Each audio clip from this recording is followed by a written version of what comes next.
Hey guys! Today we have the one and only Lamborghini Gallardo Spider. Starting off with front end exterior styling here, we do have updated headlights from the previous Gallardo model, and these just look a little better. A little crisper, if you would. And we do have a front trunk right in the middle of those headlights. Yes, can't wait to show you guys that. You know I love a front trunk in a supercar. And we have the iconic Lamborghini black and gold badge right in the middle that they haven't really changed throughout the years too much. And underneath that, we have this really nice kind of updated front end as well compared to the last model of the Gallardo. It's just a little sharper and more edgy, I guess. But I really do love the look of this car. Even though it is a 2013, I feel like it still kind of fits in with supercars on the road today. Now coming down the side of the Gallardo here, we do have a kind of sharp and angular kind of reflector on the bumper right up there. And then we do have 19-inch wheels, and I actually really like this wheel design. I think it fits with this car perfectly. And we have these kind of angular, kind of hurricane-y mirrors, which is still a hexagon, of course. And if we keep coming down the side, we do have our LP 550-2 badge on the bottom, which they still do with kind of Huracan models today, and they tell you like the horsepower and if it's all-wheel drive or rear-wheel drive. We have these kind of supercar handles here. They're kind of hidden and sleek in this door design, but you still just pull them to get in. And now I'm going to show you the rear end of this thing. Now onto the rear end here. This is a completely updated rear end from the previous Gallardo model. They did do a whole lot on this car, and I think they did a great job kind of updating it as the years went. We do have quad tips on the bottom here and a new diffuser. We have this big open hexagonal vent right in the middle of the whole thing. And we have our kind of Y-shaped taillights that they still run with the design today in the new Huracan and even the Urus. I love the Y design. It looks super, super nice. We have Lamborghini written on the back here, our third brake light. And they did a great job integrating the backup camera into this whole mechanism. Like, it just fits nicely.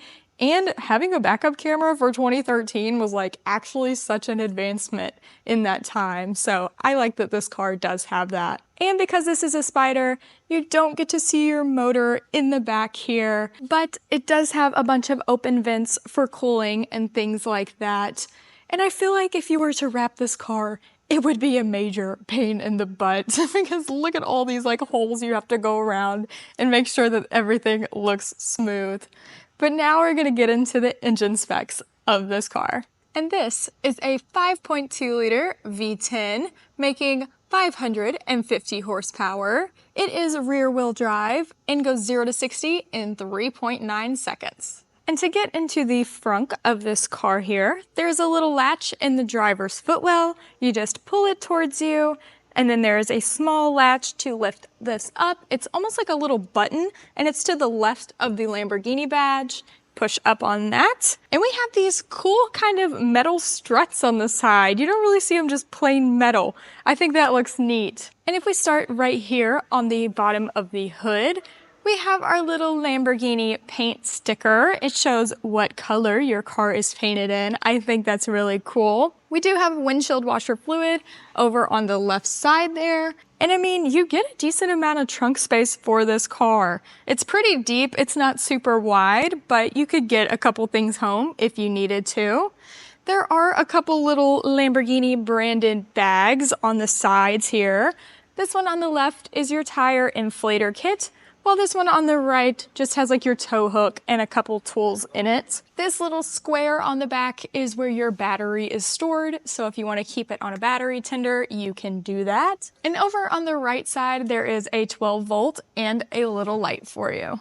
You've got to go check out me on my socials. I love checking out cars on the side, but I post all of my best content in the link below. Plus, you will get to see my review of this awesome Koenigsegg Regera. Now onto the interior of the Gallardo here. Overall, first impressions of this interior is just how well this has held up since 2013. Like, the stitching hasn't even frayed a single bit. The leather isn't cracked. Like, it feels super nice in here. Even though it is a little older, like, it doesn't really feel like it. Materials are still just as good from today's standards of Lamborghini. We have the iconic Lamborghini in the dashboard here, so that hasn't changed throughout the years either. But I mean, just an older kind of style in here, but still very Lamborghini. And this is your key to the car. It just has a little Lamborghini badge, and it's just this black plastic. On the other side, you do have a lock button and an unlock button, and it's just this kind of flip up key design. You got your old school style key there, but simple enough, right? I'm just going to start with a few things. We have a kind of regular gauge cluster area. We just have our RPMs and our miles per hour, along with coolant temperature. And on the right side, you have a little benzina gauge for your gas. And then you have a couple little numbers in the middle here. It shows you what gear you are in. So it has N through 6, and that is super cool. But this isn't a normal Lamborghini where you can just press your drive button. To drive this car, you just put your foot on the brake and you hit the A button, or you could do Sport or Corsa. But to hit reverse, there's a button all the way over here. It's a big R to the left of the car. That's kind of weird that it's all the way over there. It could have been put right in the middle. To put the car in park, there is no P button. You have to put your foot on the brake, pull both paddle shifters towards you, and put the emergency brake on, and then you're in park. So I feel like they made it a little more complicated back then than they have it now. Into the middle here, there's just a small little screen, a couple little dials to mess with that, some media, some navigation and car info kind of deal. We have these nice metally kind of buttons. They're like kind of the same in the Huracan buttons that you see today. They still have those like little metal brackets around them, but they are nice quality. Underneath that, we have our dual climate controls where each person can control their own temperature if they want. And then underneath that, this is how you put the top up and down. And then we have our e-brake, a cup holder, a cigarette lighter, and that's kind of it. Like, this car is very basic, but it's very nice. We have a couple little visors here, which I don't know what it would do if the sun was right above your head, but they're there. And they have like a very, very thin mirror. Like, you can barely just see your eyebrows in the mirrors. So at least they're there. But I like this car. I feel like it doesn't feel old for its age. Lamborghini did a great job just making it modern from the start. The seats feel nice, they're bolstery, they're soft, but it's still like kind of aggressive. And I think that's why people still love this car today, because it's just so nice and so advanced for what it was back then. And that naturally aspirated motor definitely helps. And thanks so much to Tampa Auto Gallery for letting me review this iconic Lamborghini Gallardo Spider. They have an extensive inventory of exotic and luxury cars, so make sure to check them out. Now for my 3 favorite features, one has to be just the overall redesign for the new Gallardo generation compared to the older one. I think this just looks a little more sporty and fun, and I like the new Y kind of taillights, and they still kind of use that design today.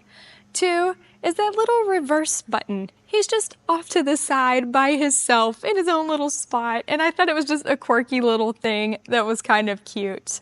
3 has to be that this car still has that naturally aspirated V10, and that's what a lot of car enthusiasts go for today. And even though this car is still around $130,000, I think it's still a great pick. It doesn't feel too outdated or anything like that. It feels like a raw Lamborghini. for my Riley ranking, I'll probably have to go like a 7.1 on this car. I still love it. I still love the look of it. It fits in with supercars today, like I already mentioned. And for $100,000, I really think you can't beat this. And if you thought this car was cool, you have got to go check out the others that I have reviewed. No, I'll just redo that. Sorry. No, super nice. Why do I say the same thing? I think they could go for 20s. What do you, sticker? Yeah, okay. Okay. It's just a little crisper. No, not crisper, I just said that. We have the iconic Lamborghini in the here on the bottom of this door here.